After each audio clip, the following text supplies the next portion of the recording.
Dear students, wishing you a very good day. I am sure you will be agree with me when I say a woman has to play several roles in her lifetime to be a mother, a daughter-in-law, sister, a daughter, and a wife. But the role of a daughter is one of the most complex role that she has to play. We have here a very beautiful and touchy poem that is My Mother at 66, written by a prolific writer Kamala Das. She was born on 1934 and died on 2009 in Kerala, Malabar. She has written so many novels and poems under the pen name of Madhavi Kutti and the language English and Malayalam. Obviously वो south Indian थी तो उन्हें मलयालम आता था बहुत अच्छे से। तो इंग्लिश और मलयाली में बहुत सारे उन्होंने novels and poems लिखे। Now come to the poems और the theme of this poem touches upon the aging complex human relationship। हम लोग सब जानते हैं कि एजिंग एक नेचुरल प्रोसेस है। हमारे स्टेजेस बढ़ते जाते हैं, चाइल्डहुड, एडल्सेंस, अडल्ट एक्सेट्रा। ना कम टू द पोएम। अब हम लोग पोएम को देखेंगे कि उसमें हमें क्या ओरिजिनलिटी दिखाना चाहती है। हम ये भी जानते हैं कि Kamala Das she is known for their originality, वास्तविकता के लिए वो जानी जाती है। वो ऐसे पोएम लिखती है जिसे हम सब बहुत इजीली रिलेट कर सकते हैं अपने लाइफ से। Okay, now come to the poem my mother at 66। It's very touchy and complex human relationship of a mother and a daughter. Driving from my parents' home to Kochi last Friday morning. ये जो poem है वो last Friday morning का है। जब poet लिख रही होती है ये पोएम, वो लास्ट फ्राइडे के बाद बता रही है हमें। वो क्या कर रही थी, अपने घर से कोची एयरपोर्ट की ओर जा रही थी। I saw my mother beside me, doze open mouth, her face ashen like that of a cops.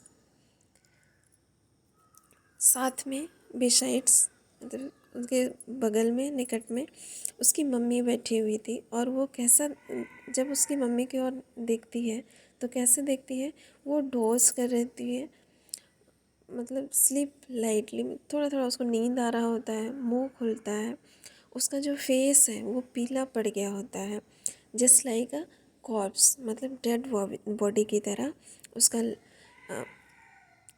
चेहरा दिख रहा है। क्यों? क्योंकि एजिंग की वजह से 66 ईयर्स की है तो ऑब्वियस वो थोड़ा ओल्ड लग रही है।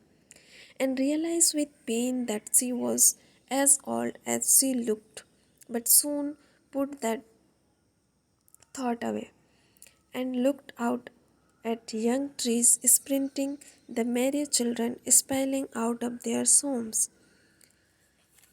फिर वो क्या करती है, वो उसकी मम्मी के बारे सोचती है कि अब इतनी बूढ़ी हो गई है, उसको अपनी मम्मी को खोने का डर होता है। मीन्स क्या, fear of loss we can say. यहाँ पे वो सोचती है कि पता नहीं ये लास्ट टाइम है, मिल रहे हैं फिर और मिल पाएंगे कि नहीं मिल पाएंगे। 66 ईयर की हो गई है और उसका फेस पूरा वेन दिख रहा है, कलरलेस दिख रहा है। तो ये सब चीज़ सोचती है। फिर वो रियलाइज़ करती है कि नहीं, हमको कुछ और सोचना चाहिए। बहुत परेशान हो जाती है इस तरह से सोच के। फिर वो अपना थॉट को आउटसाइड ऑफ द कार में ड्राइव कर रही होती है, तो वो अपना सोच को बाहर की ओर देखती है, ले जाती है। तो बाहर क्या देखती है, trees sprinting. Sprinting means moving fast towards back side, मतलब आप जब व्हीकल में जाएंगे तो देखेंगे कि ट्रीज जो है वो पीछे की ओर भागते हैं। The marriage children spoiling out of their homes, बच्चे खुशी खुशी घर से बाहर की ओर दौड़ रहे हैं। But after the airport security check, standing a few yards away, I looked again at her, wan pale as the late winter moons, and felt that old familiar ache. फिर जब वो एयरपोर्ट पहुंच जाती है, सिक्योरिटी चेक के लिए खड़ी होती है, तो कुछ दूरी में, यार्ड्स मतलब दूरी, कुछ दूरी में वो उसकी मम्मी खड़ी रहती है, फिर से वो उसका फेस को देखती है। Wan pale as a late winter moon, कैसा दिखता है, कलरलेस, पीला, एकदम just like winter moon. Winter moons मतलब विंटर सीजन का मून को हम लोग देखते हैं, कैसा रहता है, बहुत ही वीक रहता है, डलनेस दिखता है उसमें। तो यही उसमें था, इसलिए वो यहाँ पे लेट विंटर मून से कंपेयर किया गया है। My childhood fear but all I said was see you soon अम्मा। All I did was smile and smile and smile. तो जब वो वहाँ से सिक्योरिटी चेक के सामने से उसकी मम्मी को देखती है तो उसको उसको अपना बचपन का डर याद आता है। हम सबको बचपन में फील होता है कि हम लोग अभी छोटे हैं, अगर मम्मी पापा को कुछ हो जाता है तो हम लोग कैसे अपना लाइफ स्पेंड करेंगे। तो ये भी उसी तरह से सोचती है कि अब कैसे होगा। बहुत ही वो नॉस्टैल्जिया फील करती है, बहुत ही उसको मिस करती है और बहुत उसको अंदर से बैड फीलिंग होता है, पर वो अपना इमोशन को कंट्रोल करती है और क्या बोलती है, सी यू सून अम्मा।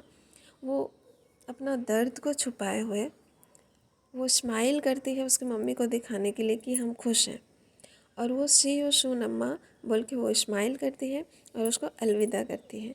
तो that is the poem. Thanks for watching. Next video में हम लोग देखेंगे इसका literary term, themes and some important words.